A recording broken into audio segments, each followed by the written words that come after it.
Savitri has discovered her soul. There is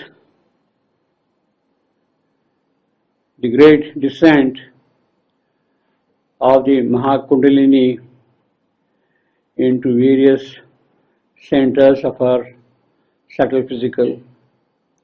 Center after center is occupied by the divine power. The divine puissance, the original consciousness force from whom Savitri has come, that has established itself, a part of it established itself in the soul of Savitri. There is a great change in nature that has already taken place in Savitri. The tantric transformation of the physical nature has been achieved. Not only that, as a result of that, the mortal limbs open themselves to the rush of the immortal's rapture and power. There is a rush of rapture and power in immortal limbs. The inner law of beauty starts shaping the life. The words become natural speech of truth. Each thought is a ripple on a sea of light. Such a big change has already taken place in Savitri. All her acts are in concordance with the acts of natural good. Everything serves the supernal right.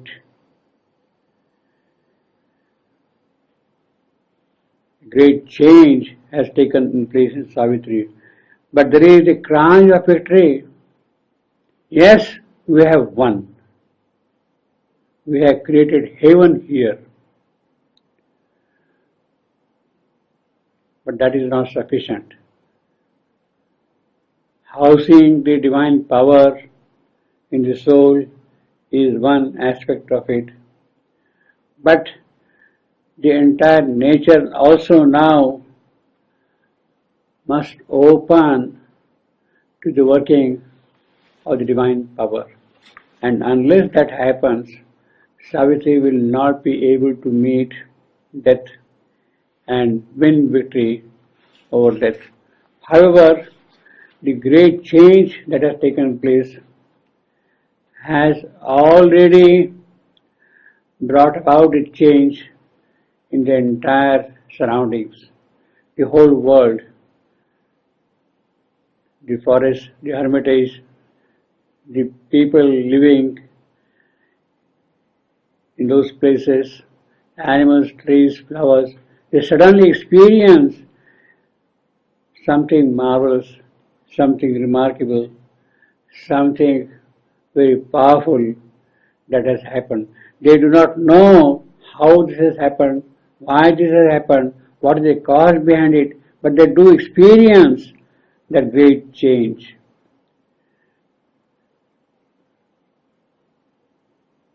With that, Savitri's yoga has now to move forward. A calm, slow sun looked down from tranquil heavens. That Siddhi of Savitri has brought the calm of sun, the tranquility of heaven, and as a result of that, a routed, sullen rear guard of retreat. The last rain had fled murmuring across the woods, or failed a sibilant whisper, and the leaves and a great blue enchantment to the sky recovered the deep rapture of its smile. The rainy season is coming to an end. Is coming to an end. The routed rain has been defeated. The army is scattered in all random directions. It is like a defeated army moving in flight. Rear guard, the last section of army which will protect the rear of the army, that is also retreated. A routed Sanan, rear guard of retreat, the last range had fled, murmuring across the woods. They have gone away into the woods, vanished into the woods. If they have not disappeared, then they have failed. A sibilant whisper amid the leaves, with a kind of a hissing sound, the rains had disappeared into the forest, and a great blue enchantment of the sky. The sky is now clear, it is bright and blue, recovered the deep rapture of a smile. The cloud that had covered the sky, that has gone away, and there is the beautiful blue of the sky, and it is smiling now on this green, luxurious earth. Its mellow splendor, unstressed by storm-licked heats, found room for a luxury of warm mid-days. The night's gold treasures of autumn moons came floating, shipped to ripples of fairy air. If the day is bright and blue, and there is the luxury of warm days, the night is happy with the autumn moons drifting to the sky.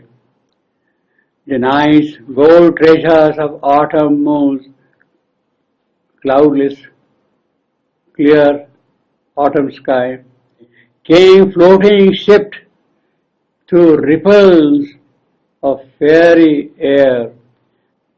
These are the autumnal moons drifting in the sky, in the night sky. And Savitri's life was glad, fulfilled like earth. She had found herself. She knew her being's aim. And Savitri's life was glad, fulfilled like us. We could also say, and Earth's life was glad, fulfilled like Savitri's. It is the Earth's life that has become glad because the life of Savitri is fulfilled. We could read in the line, and Savitri's life was glad, fulfilled like Earth, and Earth's life was glad, fulfilled like Earth. She had found herself. She knew her being's aim.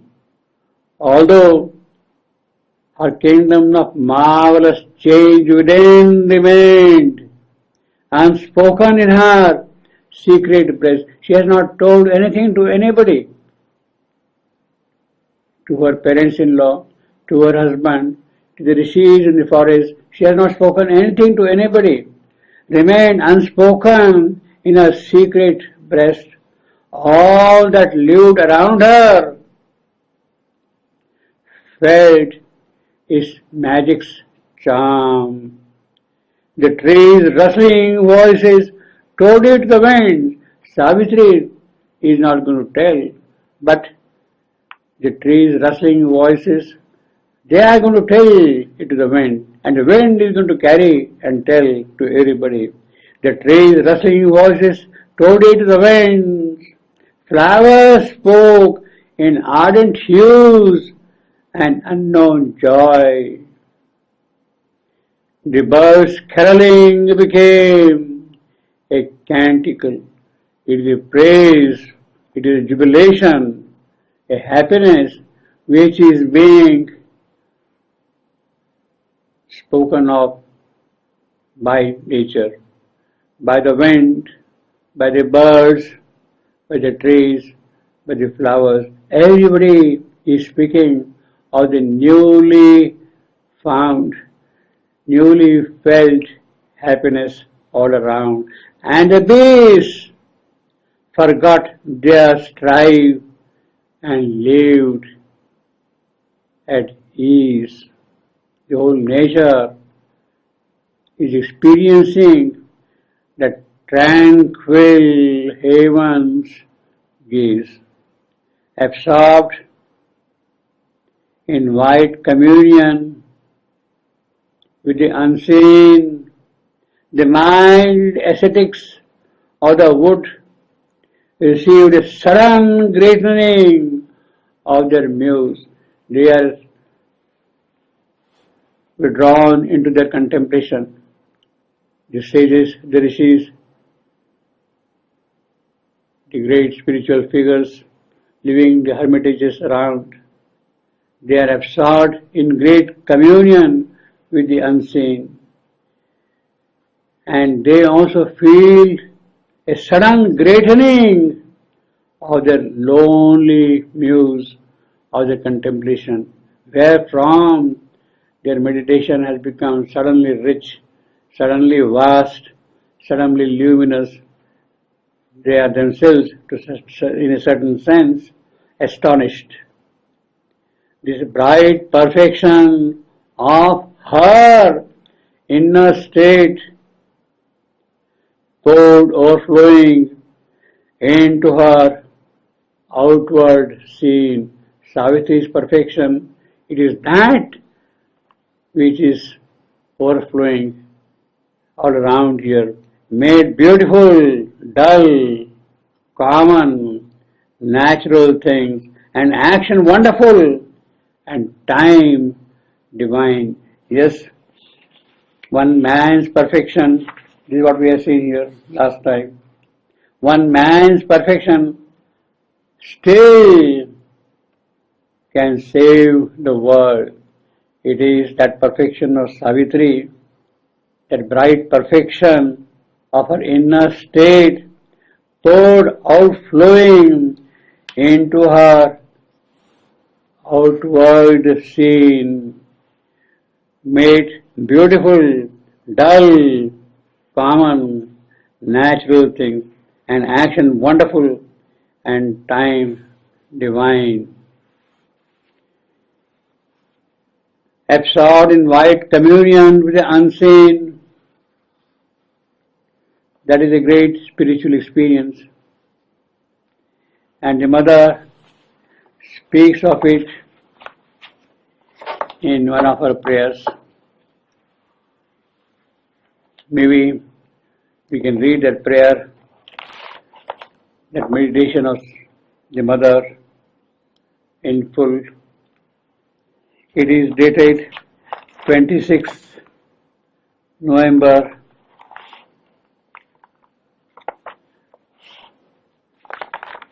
1915.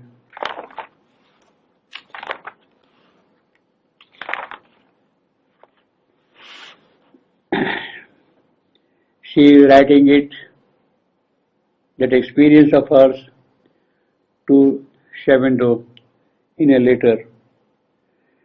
This is what she wrote to Shavendo. The entire consciousness immersed in divine contemplation, the whole being enjoyed a supreme and vast felicity. The entire consciousness. Then was the physical body seized, first in its lower members and next the whole of it, by a sacred trembling which made all personal limits fall away little by little, even in the most material sensation. The being grew in greatness progressively, methodically, breaking down every barrier, shattering every obstacle that it might contain, and manifest a force and a power which increased ceaselessly in immensity and intensity.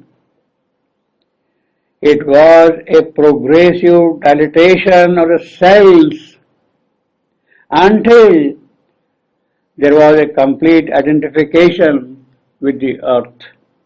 That is what Savitri experienced, complete identification with the earth. And the consciousness knew that its global body was thus moving in the arms of the universal being. And it gave itself, it abandoned itself to it in the ecstasy of peaceful bliss. Then it felt that his body was absorbed in the body of the universe and one with it. The consciousness became the consciousness of the universe, immobile in its totality, moving infinitely in its internal complexity. The consciousness of the universe sprang toward the divine in an ardent aspiration, a perfect surrender, and it saw in the splendor of the immaculate light the radiant being standing on a many-headed serpent whose body coiled infinitely around this universe. The being, in an eternal gesture of triumph, mastered and created at one and the same time the serpent and the universe that issued from him.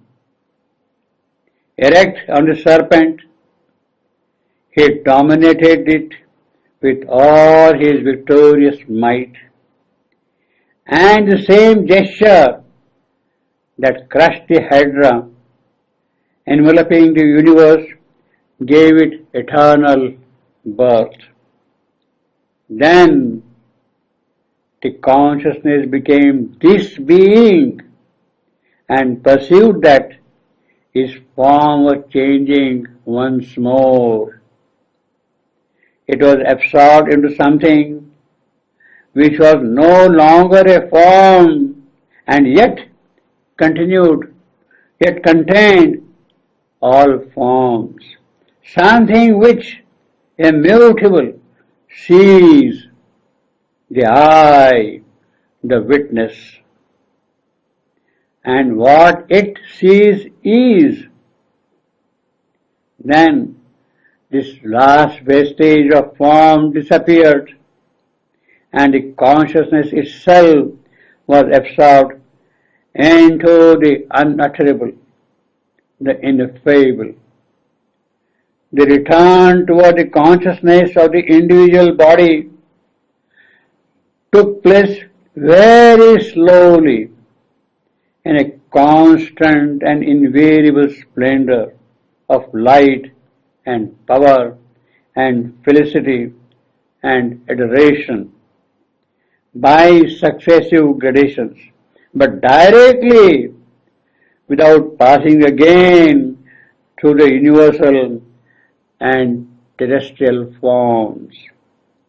And it was as if the modest corporeal form had become the direct and immediate vesture, without any intermediary, of the supreme and eternal witness. This is a letter which the mother sent to Shabando and to which he answered on 31st December 1915. His answer is as follows. Shabando writes to the mother, "The experience you had described is Vedic in the real sense, though not one which would easily be recognized by the modern systems of yoga, which call themselves Vedic. It is a union of the earth, of the Veda and Purana, with the divine principle. The earth, which is said to be above our earth. That is to say, the physical being and consciousness of which the world and the body are only images. But the modern yogas hardly recognize the possibility of a material union with the divine." So this is the experience the mother has absorbed in wide communion with the unseen. The mild ascetics of the wood received a sudden greatening of their lowly muse because of this identification with the original principle. This bright perfection of her inner state poured overflowing into her outward scene, made beautiful, dull, common, natural thing, and action wonderful, and time divine. Even the smallest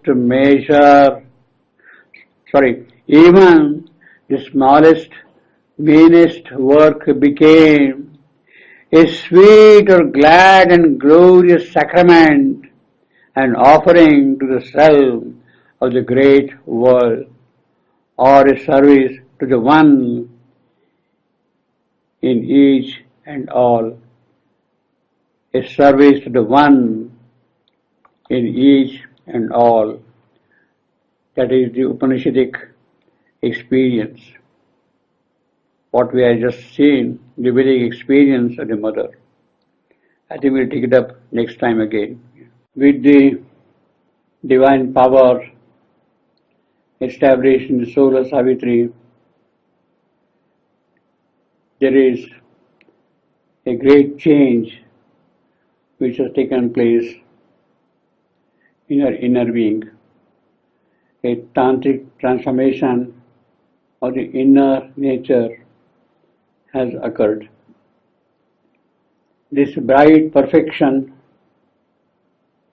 of her inner state was such that it spread all around her, in the trees, in the plants, in the forests, in the woods, in the hermitages of the rishis staying around. Everybody suddenly feels a greatening change in them. And all her actions, small trivial actions, daily household things, they acquired a kind of bright divinity. Some sort of psychic touch is present in every moment of hers. Even the smallest, meanest work became a sweet or glad and glorious sacrament, an offering with the cell of the great world, or a service to the one in each and all. A light invited all from her being's light, from her transcendental being's light. A light is invading Savitri. Her heart-based dance communicated bliss, the original bliss. Happiness grew happier, shared with her by her touch, and grief some solace found when she drew near. The grief was lessened. The moment Savitri drew nearer, when grief drew nearer, it found solace in the presence of Savitri. Above the cherished head of Satyavan, she saw not now fate. She saw not now fate's dark and lethal orb, a golden circle round a mystic sun, disclosed to her newborn preceding sight, the cyclic rangea of a sovereign life. So it is no more now human Satyavan which Savitri is seeing. Around him, around his cherished head, she sees a bright golden halo, the halo of the sun, or the supramental light around his head. Above the cherished head of Satyavan, she saw not now fate's dark and lethal orb, a golden circle around a mystic sun. This is what she sees around the head of Satyavan. And it discloses to her what? The cyclic rangea of a sovereign life.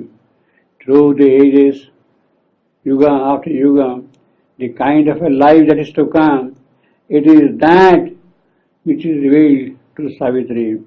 A golden circle round a mystic sun, disclosed to her newborn predicting sight. She is going to see that thing tomorrow.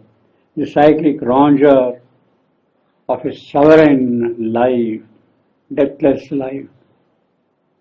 Inner visions and deep etched vertical dreams, true dreams, dreams which have the truth content in them, inner visions, in brief shiftings of the future's heavy screen.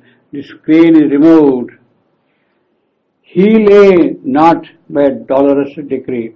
Now it is removed the Satyavan who is doomed to die. Savitri sees an immortal Satyavan already there in him. Inner visions and deep-etched vertical dream, in brief shiftings to the future's heavy screen, he lay not by a dolorous decree, a victim in the dismal antre of death. He is no more now in the cave of death, the dismal, the gloomy, the grisly cave of death. It is not that he is living there in the cave of death, no more. A victim, he is not a victim there now, or born to blissful regions far from her.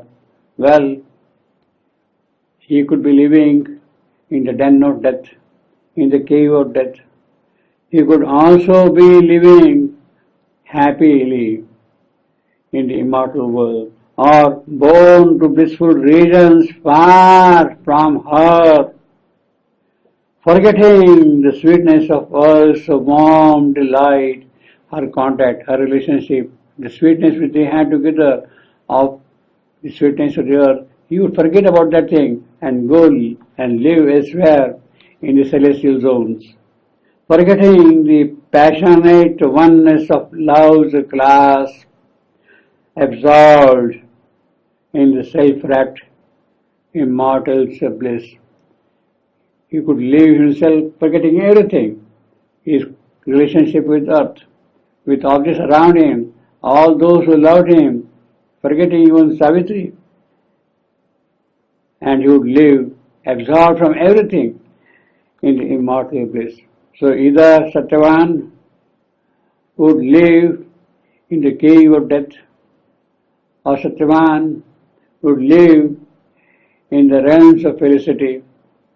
But for Savitri now, with that new vision,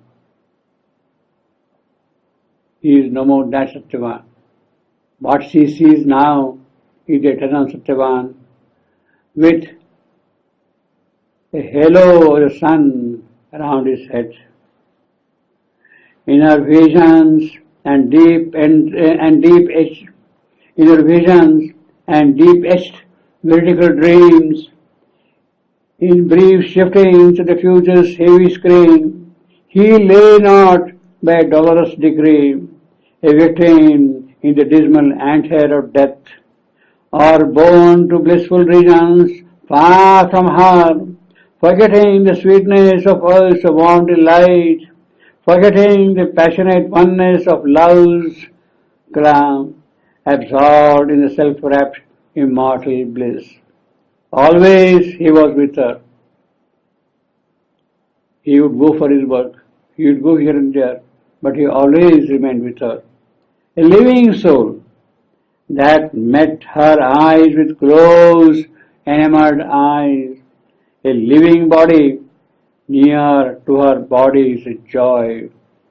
Savitri is already experiencing the closeness of Satyavan everywhere. Always he was with her, a living soul that met her eyes with closed, enamored eyes, a living body near to her body's joy. But now, no longer in these great wild woods, in kinship with the days of bird and beast, and level to the bareness of earth's brown breast. Now it is not in these forest surroundings where Satyavan and Savitri met, not here around where there are trees and forests and animals and birds and the hermitages and the rivers and the mountains. Not there. She is not meeting him there, but mid the thickening, thinking, high-built lives of men in tapestried chambers on crystal floors. It is elsewhere in the celestial palace, in the royal palace, in the majesty of life that Savitri is going to meet. But meet the thinking, high-built lives of men in tapestried chambers and on crystal floors, in armored town or gardened pleasure walks, even in distance closer than her thoughts, body to body, soul near to soul, moving as if by a common breath and will. They were tied in the single circling of their days, together by love's unseen atmosphere, inseparable like the earth and sky. So it is not anymore now in the forest surroundings, but in tapestried chambers, in royal palaces, in the richness of life, in the opulence of existence here, It is there in the pleasure gardens. He is close to her, closer than thought would be close to her. Body to body near, always. Soul near to soul. They will be moving as if by a common breath. They will be moving, breathing the same breath. They will be having the same will, moving as if by common breath and will. They were tied in a single circling of their days. They might be doing different works, but in the day's cycle, they'll be always tied together. Together by love's unseen atmosphere. Always together, inseparable, the way the earth and sky are inseparable from each other. Dyava and Prithvi, heaven and earth, the way they are inseparable from each other, in the same way Satyavan and Savitri will live always together in the unseen atmosphere of love.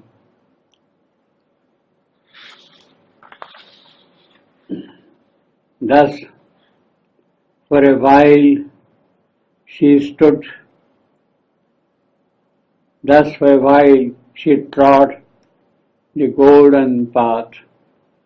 Savitri is experiencing that oneness with Satyavan. This was the sun before the abysmal night. After the experience of the power established in Savitri, she sees that Satyavan and Savitri will always live together. But this was when, while she trod the golden path. This was the sun before abysmal night. Sun is there, he will come, but at the moment Savitri has to face the dark night, the abysmal night, the dread of the night, the dread of life, the fearful power which is present in life here. She has to meet that. Later on, she will live in a world of bliss, but at the moment, right now, she has to face the dreadful power. Once, as she sat deep in felicitous muse, Savitri and Satyavan, they are in union with each other. They are in a felicitous union with each other. Once she sat in deep felicitous muse, still quivering from her lover's strong embrace. Savitri is having great realizations, but human Savitri is still enjoying the passion of human life. Her lover is embracing her, pressing her close, and she feels the joy of it, still quivering from her lover's strong embrace, and made her joy a bridge twixt earth and heaven. But that embrace, that joy of union of the two human souls has such power that it can connect earth and heaven. It can become a link, a bridge between earth and heaven. Made her joy a bridge twixt earth and heaven. And abyss yawned while she was quivering, while the joy could bridge earth and heaven. What Savitri sees is an abyss, and abyss opening its jaw. An abyss yawned suddenly beneath her heart. She sees something dismal, something frightening, and made her joy. Alright, her joy is a bridge between earth and heaven. By the way, this line, and made her joy a bridge twixt earth and heaven, is a very beautiful rhythmical line. And made, and am, her joy, and am, a bridge, and am, twixt earth and heaven, Spondi and Amphibrach. So we have got three I ams, and made her joy a bridge and a Spondi twixt earth and Amphibrach and heaven. As if it is that powerful line which builds the bridge between earth and heaven. While Savitri is in that state, she at once sees a deep abyss opening out its jaws to swallow her. A vast and nameless fear dragged at her nerves. Even Savitri, her human parts, her blood and flesh, they are still open to human state, are under the impact of the universal forces.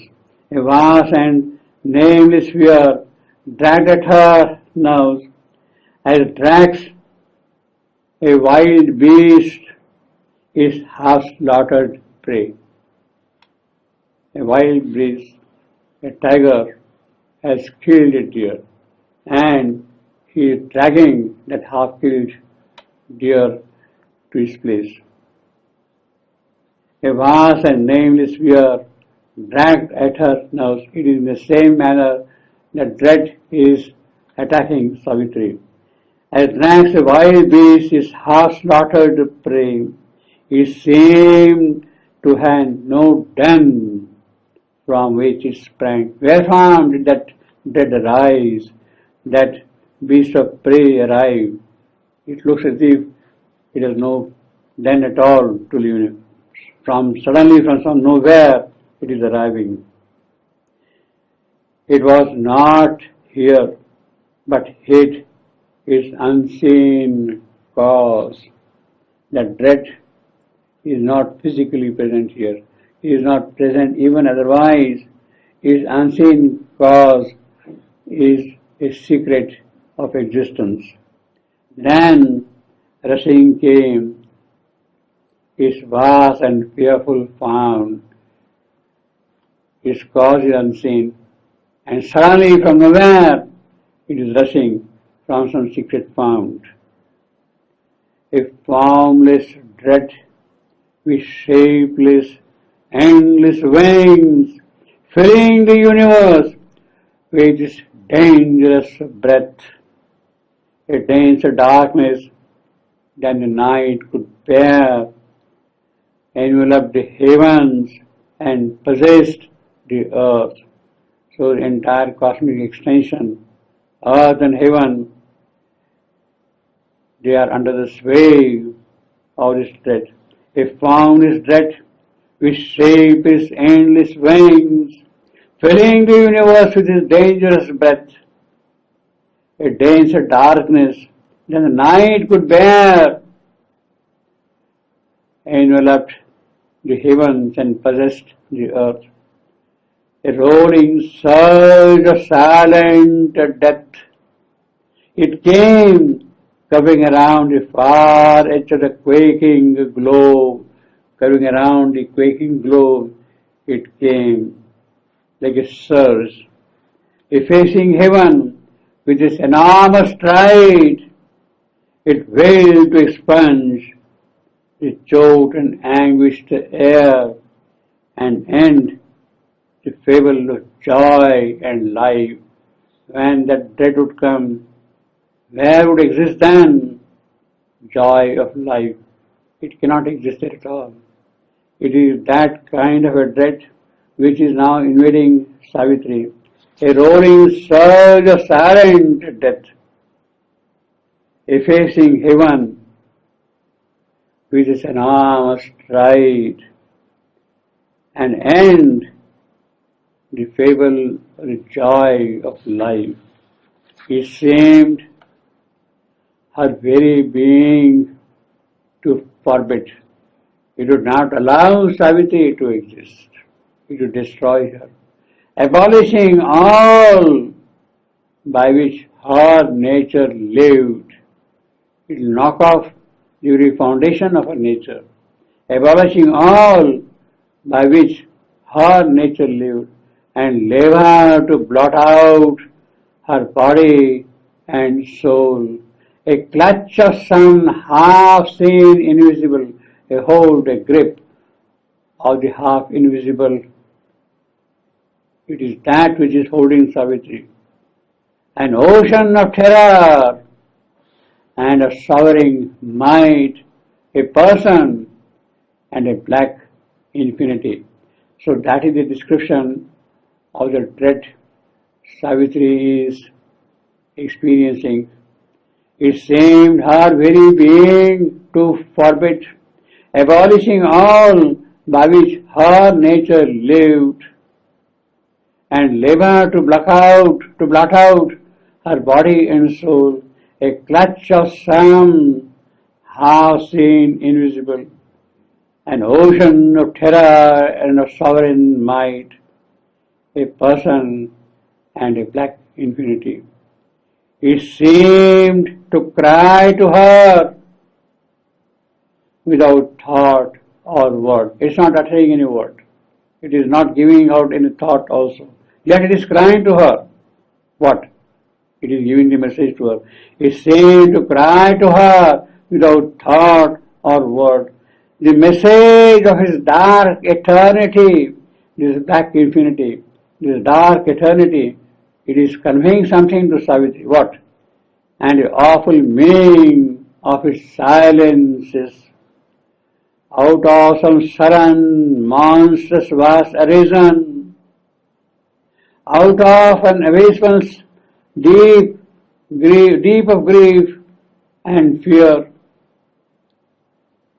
imagined by some blind, regardless self, a consciousness of being without its joy, empty of thought, incapable of bliss, that felt life black and nowhere found its soul.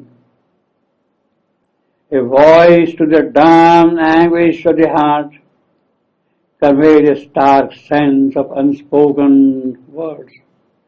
In her own depths she heard the unuttered thought that made unreal the world and all life meant.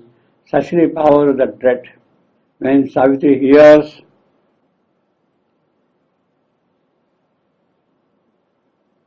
that voice in her depths, what does she see? That everything becomes then unreal to her. It makes unreal the world and all life that actually means. The meaning is robbed. The world becomes an unreality. It is that power's voice, that dread's voice, which Savitri is hearing in her depths. A voice to the dumb anguish of the heart conveyed a stark sense of unspoken words. In her own depths, she heard the unuttered thought that made unreal the world and all life meant.